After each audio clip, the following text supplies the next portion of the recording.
ഉത്തർപ്രദേശിൽ വൻ രാഷ്ട്രീയ മാറ്റങ്ങളാണ് സംഭവിക്കുന്നത്. ബിജെപിയുടെ എംപിയും മുൻ മന്ത്രിയുമായിരുന്ന അശോക് കുമാർ ദോഹ്രി ഇപ്പോൾ കോൺഗ്രസിൽ ചേർന്നിരിക്കുകയാണ്. ഉത്തർപ്രദേശിൽ ബിജെപിയുടെ ദളിത് മുഖമായിരുന്നു ദോഹ്രി. കഴിഞ്ഞ വർഷം 4.5 ലക്ഷത്തോളം വോട്ടുകൾ നേടിയായിരുന്നു ദോഹ്രി വിജയിച്ചത്. എന്നാൽ ഇത്തവണ ദോഹ്രിയുടെ സ്വന്തം മണ്ഡലത്തിൽ നിന്ന് തന്നെ മത്സരിപ്പിക്കാൻ തീരുമാനിച്ചിരിക്കുകയാണ് കോൺഗ്രസ്. ഇറ്റാവയിൽ 4.5 ലക്ഷത്തോളം വോട്ടാണ് ദോഹ്രി നേടിയത്. രണ്ടാം സ്ഥാനത്തെത്തിയ സമാജ്വാദി പാർട്ടിക്ക് 2.5 ലക്ഷം വോട്ട് കിട്ടി. എന്നാൽ കോൺഗ്രസിന് 13,000 വോട്ടുകൾ മാത്രമാണ് ലഭിച്ചത്. ദോഹ്രിയുടെ രാഷ്ട്രീയ മാറ്റം ഈ സാഹചര്യത്തിൽ കോൺഗ്രസിന് പ്രതീക്ഷ വർദ്ധിപ്പിക്കുന്നതാണ്. നേരത്തെ BSPയുടെ ശക്തനായ നേതാവായിരുന്നു ദോഹ്രി. പിന്നീടാണ് BJPയിൽ ചേർന്നത്.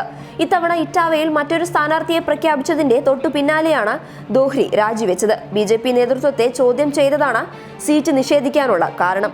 കഴിഞ്ഞ വർഷം ഏപ്രിൽ 2-ന് നടന്ന ഭാരത് ബന്ദിന് ശേഷം ദോഹ്രിയും BJP നേതൃത്വവും തമ്മിൽ അകൽച്ചയിലാണ്. യോഗി സർക്കാർ സമരക്കാരെ അടിച്ചൊതുക്കിയതിൽ ശക്തമായ പ്രതിഷേധം ദോഹ്രി രേഖപ്പെടുത്തിയിരുന്നു.